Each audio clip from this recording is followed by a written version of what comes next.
ತನ್ನನ್ನು ಅಲ್ಲಿ ಆ ಸಂದರ್ಭದಲ್ಲಿ ರಕ್ಷಿಸಲು ಯಾರೂ ಇಲ್ಲವೆಂಬುದು ಖಚಿತವಾಯಿತು.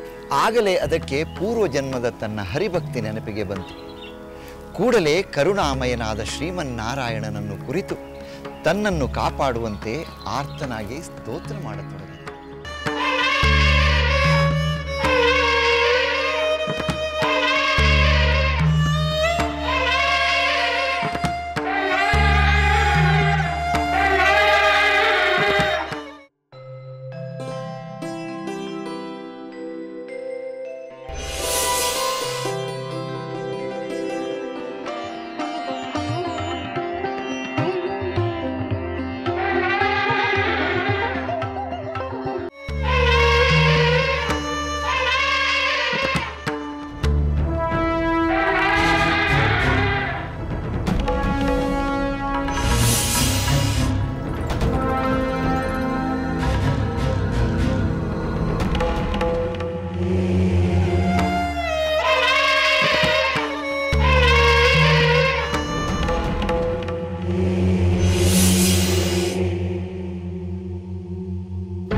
ಪ್ರಿಯ ಶಿಷ್ಯರೇ, ಭಕ್ತವತ್ಸಲನಾದ ಶ್ರೀಮನ್ನಾರಾಯಣ ಗಜೇಂದ್ರನ ಮೊರೆ ಕೇಳಿ ಅವನೆದುರು ಪ್ರತ್ಯಕ್ಷನಾದ.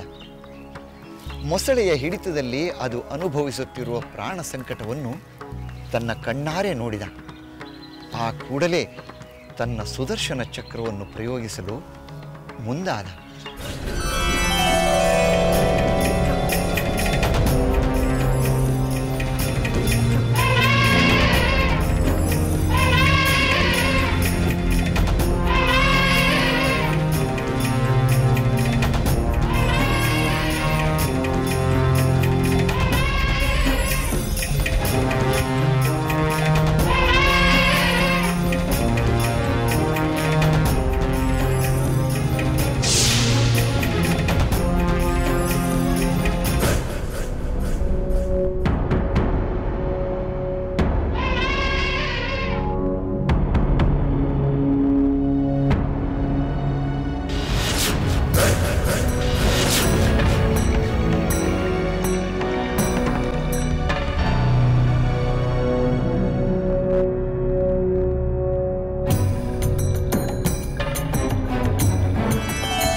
ಕರುಣಾಮಯ ನಾರಾಯಣ, ವೈಕುಂಠವಾಸ, ನಿನ್ನ ಕೃಪೆಯಿಂದ ನನ್ನ ಶಾಪ ವಿಮೋಚನೆಯಾಯಿತು. ಮಹರ್ಷಿ ದೇವಲರಿಗೆ ಅಪಮಾನ ಮಾಡಿ ಶಾಪಗ್ರಸ್ತನಾಗಿ ಮೊಸಳೆಯಾಗಿದ್ದೆ. ನಿನ್ನ ಕಾರುಣ್ಯದಿಂದ ನನ್ನ ಶಾಪ ವಿಮೋಚನೆಯಾಗಿ ಮರಳಿ ಗಂಧರ್ವ ರೂಪವನ್ನು ಪಡೆದೆ. ನಿನಗೆ ಅನಂತ ಪ್ರಣಾಮಗಳು. ಎಲೈ ಗಂಧರ್ವ,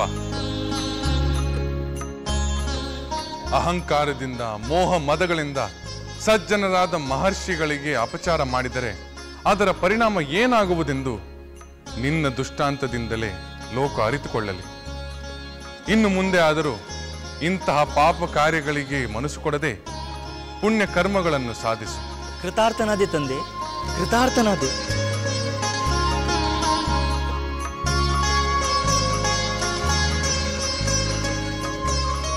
ಇಂದ್ರದ್ಯುಮ್ನ ರಾಜ, ಚಿಂತಿಸಬೇಡ.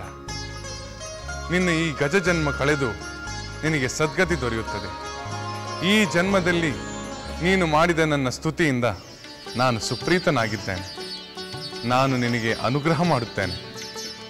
ನನ್ನಂತೆ ನಿನ್ನನ್ನು ಸ್ತುತಿ ಮಾಡಿದವರಿಗೂ ನಾನು ಪಾಪದಿಂದ ಮುಕ್ತಿ ನೀಡುತ್ತೇನೆ.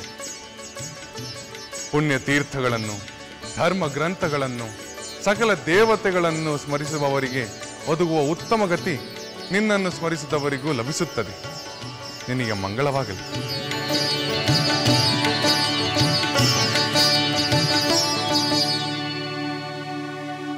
ಪ್ರಿಯ ಶಿಷ್ಯರೇ, ಹೀಗೆ ಮಹಾವಿಷ್ಣು ಗಜೇಂದ್ರನಾಗಿದ್ದ ಇಂದ್ರದ್ಯುಮ್ನ ರಾಜನಿಗೂ ಮೊಸಳೆಯಾಗಿದ್ದ ಗಂಧರ್ವನಿಗೂ ಶಾಪ ವಿಮೋಚನೆ ಮಾಡಿ ಅವರಿಗೆ ಸದ್ಗತಿಯನ್ನು ಕರುಣಿಸಿದ. ತನ್ನ ಭಕ್ತರನ್ನು ಶ್ರೀಹರಿ ಉದ್ಧಾರ ಮಾಡಿದ ಇಂಥ ಹಲವು ನಿದರ್ಶನಗಳಿವೆ. ಅವನ ಹಲವು ಅವತಾರಗಳು ಕೂಡ ಭಕ್ತರ ಉದ್ಧಾರ, ಲೋಕ ಕಲ್ಯಾಣವೇ ಆಗಿದೆ. ಹೌದು, ಶ್ರೀಹರಿ ಮತ್ಸ್ಯನಾಗಿ, ಕೂರ್ಮನಾಗಿ, ವರಾಹ ನರಸಿಂಹನಾಗಿ, ವಾಮನ, ಪರಶುರಾಮ, ರಾಮನಾಗಿ ತೋರಿದ ಮಹಿಮೆಗಳನ್ನು ನೀವು ಈಗಾಗಲೇ ಅರಿತುಕೊಂಡಿದ್ದೀರಿ. ಇನ್ನು ಮುಂದೆ ಶ್ರೀಹರಿ ಕೃಷ್ಣನಾಗಿ ಧರ್ಮ ಸಂಸ್ಥಾಪನೆ ಮಾಡಿದ ಪುಣ್ಯಕಥೆಯನ್ನು ನೀವು ಕೇಳಿ ಪುನೀತರಾಗುತ್ತೀರಿ. ಗುರುಗಳೇ, ಮಹಾವಿಷ್ಣು ಕೃಷ್ಣಾವತಾರ ತಾಳುವ ಸಂಕಲ್ಪ ಮಾಡಲು ಕಾರಣವೇನೆಂದು ತಿಳಿಸುತ್ತೀರಾ? ಆಗಲಿ, ಅದನ್ನು ನಂತರ ತಿಳಿಸುತ್ತೇನೆ. ಈಗ ವಿಶ್ರಾಂತಿ ಪಡೆಯೋಣ.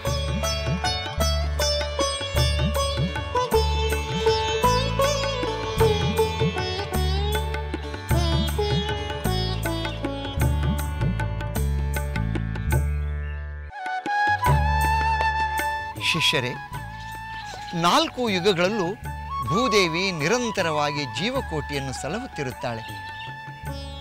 ಕೃತಯುಗದಲ್ಲಿ ಸಜ್ಜನರೇ ತುಂಬಿದ್ದರು. ಅದು ಮುಗಿದ ನಂತರ ತ್ರೇತಾಯುಗ ಬಂತು. ಪರಶುರಾಮನಿಂದ ದುಷ್ಟ ಕ್ಷತ್ರಿಯ ಕುಲದ ಸಂಹಾರ ಕಾರ್ಯ ನಡೆಯಿತು. ಅದೇ ಯುಗದಲ್ಲಿ ಅವತರಿಸಿದ ಶ್ರೀರಾಮನಿಂದ ಪರಶುರಾಮನ ಸೋಲಾಯಿತು. ರಾಮನಿಂದ ರಾವಣ, ಕುಂಭಕರ್ಣ ಮೊದಲಾದ ರಾಕ್ಷಸರ ಸಂಹಾರವಾಯಿತು. ರಾಮನಿಂದ ಸುಭಿಕ್ಷವಾದ ರಾಮರಾಜ್ಯ ಸ್ಥಾಪನೆಯಾಯಿತು. ಧರ್ಮ ಸಂಸ್ಥಾಪನೆಯಾಯಿತು. ಧರ್ಮ ಕಾರ್ಯಗಳು ಎಲ್ಲ ಕಡೆಯಲ್ಲೂ ಯಜ್ಞ ಯಾಗಾದಿಗಳು ನಡೆಯತೊಡಗಿ ಭೂದೇವಿ ಸಂತೋಷಗೊಂಡಳು. ತ್ರೇತಾಯುಗ ಮುಗಿಯುತ್ತಿದ್ದಂತೆ ಧರ್ಮ ಶಿಥಿಲವಾಗತೊಡಗಿತು. ಭೂಮಿಯಲ್ಲಿ ಅಶಾಂತಿ ಬೆಳೆಯತೊಡಗಿತು. ಸ್ವರ್ಗಚ್ಯುತರಾಗಿದ್ದ ಅನೇಕ ದುಷ್ಟ ರಾಕ್ಷಸರು ರಾಜರಾಗಿ, ಸಾಮಾನ್ಯ ಮಾನವರಾಗಿ ಭೂಮಿಯಲ್ಲಿ ಜನ್ಮ ತಾಳಿ ಅನ್ಯಾಯ, ಅಧರ್ಮಗಳು ಸಮೃದ್ಧವಾಗಲು ಕಾರಣರಾದರು. ಕ್ಷತ್ರಿಯ ಸ್ತ್ರೀಯರಲ್ಲಿ ಅಸುರರು ಜನ್ಮ ತಾಳತೊಡಗಿದರು. ದೇವಾಸುರ ಯುದ್ಧದಲ್ಲಿ ಸೋತು ಸ್ವರ್ಗ ಭೋಗದಿಂದ ವಂಚಿತರಾದ ದೈತ್ಯರು ಭೂಮಿಯಲ್ಲಿ ತಮ್ಮ ಪ್ರಭುತ್ವವನ್ನು ಸ್ಥಾಪಿಸಲು ಬಯಸಿ ಜನ್ಮ ತಾಳಿದರು. ಹೀಗೆ ಹುಟ್ಟುತ್ತಿದ್ದ ಅಸಂಖ್ಯಾತ ದುಷ್ಟ ಜೀವಿಗಳ ಭಾರವನ್ನು ಸಹಿಸಲಾರದೆ ಭೂದೇವಿ ಕಷ್ಟಪಡತೊಡಗಿದಳು. ಅಸುರರು ಎಲ್ಲ ಕಡೆ ಕಂಡವರನ್ನು ಪೀಡಿಸುತ್ತಿದ್ದರು, ಹಿಂಸಿಸುತ್ತಿದ್ದರು, ಕಾಡುತ್ತಿದ್ದರು, ಕೊಲ್ಲುತ್ತಿದ್ದರು. ವೇದ ವಿರೋಧಿಗಳಾದ ಅವರು ಋಷಿಗಳ ಯಜ್ಞವನ್ನು ನಾಶ ಮಾಡುತ್ತಿದ್ದರು, ಅವರನ್ನೂ ಕೊಲ್ಲುತ್ತಿದ್ದರು. ಈ ಹಿಂಸೆಗಳಿಂದ ನೊಂದ ಭೂದೇವಿ ಚತುರ್ಮುಖ ಬ್ರಹ್ಮದೇವನಲ್ಲಿ ಸಹಾಯಕ್ಕಾಗಿ ಮೊರೆಯಿಟ್ಟಳು.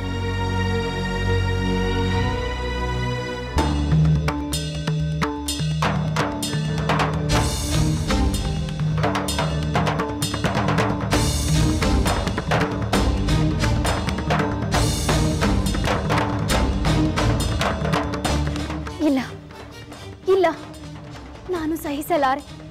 ನನ್ನ ಮೇಲೆ ಜನಿಸುತ್ತಿರುವ ಈ ಅಸಂಖ್ಯಾತ ದುಷ್ಟರ ಭಾರವನ್ನು ನಾನು ಸಹಿಸಲಾರೆ.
ಅಸುರರ ಅಟ್ಟಹಾಸವನ್ನು ವರ್ಣಿಸುವಂತಿಲ್ಲ. ಅವರು ಕಂಡವರನ್ನು ಹಿಂಸಿಸುತ್ತಿದ್ದರು. ಕೊಲೆ, ಅತ್ಯಾಚಾರ, ಅನಾಚಾರಗಳಿಗೆ ಕೊನೆಯೇ ಇರಲಿಲ್ಲ. ಯಜ್ಞ ಯಾಗಾದಿಗಳನ್ನು ಧ್ವಂಸ ಮಾಡಿ ಋಷಿ ಮುನಿಗಳನ್ನು ಪೀಡಿಸುತ್ತಿದ್ದರು. ಆ ಅಸುರರ ಹಿಂಸೆಯಿಂದ ನೊಂದು ಹೋದ ಭೂದೇವಿ ತಾಳಲಾರದೆ ಕಡೆಗೆ ಸೃಷ್ಟಿಕರ್ತನಾದ ಬ್ರಹ್ಮದೇವನಲ್ಲಿ ಮೊರೆಯಿಟ್ಟಳು.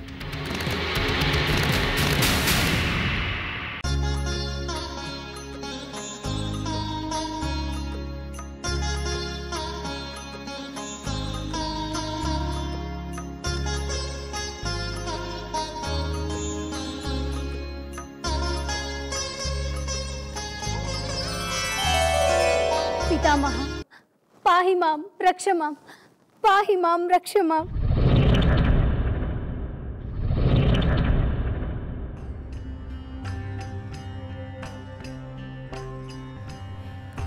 रक्षिसेन्ननु सृष्टिकर्तने, पालिसेन्ननु ब्रह्मदेवने। रक्षिसेन्ननु सृष्टिकर्तने, पालिसेन्ननु ब्रह्मदेवने। दुर्णदानवर ಹೊತ್ತು ಬಳಲಿಸೋಲುತ್ತಿಹೆ ನಾನು, ದುರುಳದಾನವರ ಹೊತ್ತು ಬಳಲಿಸೋಲುತ್ತಿಹೆ ನಾನು, ಕೃಪೆ ಮಾಡ ಕರುಣಿಸಿ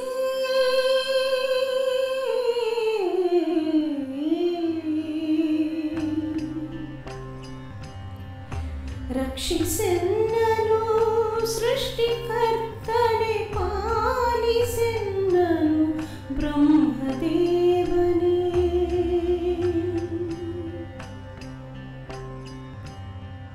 ಉಳಿಸೆನ್ನ ಚತುರ್ಮುಖನೇ, ಎನ್ನಾಶ್ರಯದಲ್ಲಿ ಮೆರೆಯುತ್ತಿಹ ದಾನವರ ಉಪಟಳ ಸಹಿಸೆ, ಉಪಟಳವ ಸಹಿಸೆ। ಉಳಿಸೆನ್ನನು ವಾಣಿಪತಿ,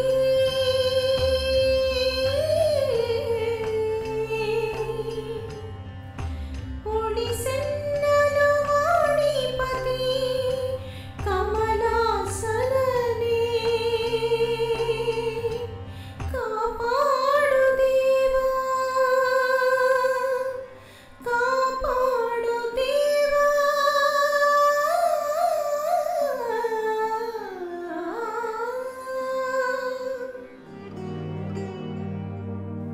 ಭೂದೇವಿ, ಇದೇನಿದು? ಏಕೆ ಹೀಗೆ ಆರ್ತಳಾಗಿ ಮೊರೆ ಇಡುತ್ತಿರುವೆ?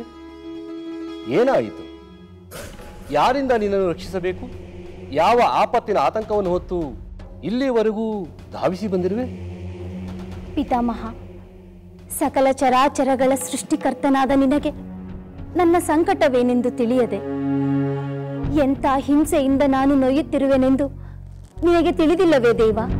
ಪಿತಾಮಹ, ಕೃತ ತ್ರೇತಾಯುಗಗಳಲ್ಲಿ ಅನೇಕ ದುಷ್ಟ ರಾಕ್ಷಸರು ಜನ್ಮ ತಾಳಿದರು. ಕಡೆಗೆ ಅವರೆಲ್ಲರ ಸಂಹಾರವಾಯಿತು. ಸಾಧು ಸಜ್ಜನರ ಸಂಖ್ಯೆ ಹೆಚ್ಚಾಗಿ ಧರ್ಮ ಸಂಸ್ಥಾಪನೆಯಾಯಿತು. ಆದರೆ ಈ ದ್ವಾಪರ ಯುಗದ ಆರಂಭದಲ್ಲೇ ದೈತ್ಯ ಸಂಕುಲ ಅಸಂಖ್ಯಾತವಾಗಿ ಬೆಳೆದು ಅಧರ್ಮ ಅಶಾಂತಿ ತಾಂಡವವಾಡುತ್ತಿದೆ. ಸಾಧು ಸತ್ಪುರುಷರಿಗೆ ನೆಮ್ಮದಿಯೇ ಇಲ್ಲದಂತಾಗಿದೆ ದೇವ. ಆ ದುಷ್ಟರು ಯಜ್ಞ ಯಾಗಾದಿಗಳನ್ನು ಧ್ವಂಸ ಮಾಡುತ್ತಿದ್ದಾರೆ. ಅವರ ಪೀಡನೆಯಿಂದ ಧರ್ಮನಾಶವಾಗುತ್ತಿದೆ. ದೇವ, ನನ್ನ ಒಡಲಲ್ಲಿ ನಡೆಯುತ್ತಿರುವ ಆ ಘೋರ ಪಾತಕಗಳನ್ನು ಸಹಿಸಲಾರೆ. ಆ ದುಷ್ಟರನ್ನು ಹೊರುವ ಹಿಂಸೆಯನ್ನು ನಾನು ತಾಳಲಾರೆ ಪಿತಾಮಹ. ಕಾಪಾಡಬೇಕು, ನೀನೇ ಕಾಪಾಡಬೇಕು. ಅನ್ಯತಾ ಶರಣಂ ನಾಸ್ತಿ, ಅನ್ಯತಾ ಶರಣಂ ನಾಸ್ತಿ. ಲಂಕೆಯಲ್ಲಿನ ದುರುಳ ದರ್ಪವು ಸೀತೆ ಸಹನೆಗೆ ಸೋತಿತು. ಅಂಕೆಯಿರದ ಅಸುರ ಕುಲವು ರಾಮ ಬಾಣಕ್ಕೆ ಅಡಗಿತು.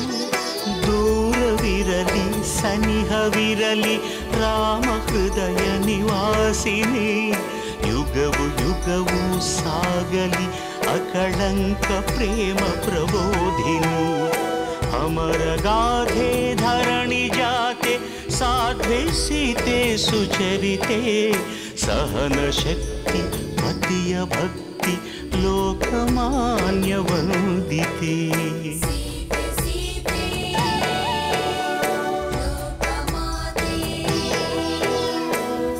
ರಾಮ ಹೃದಯ ನಿವಾಸಿನಿ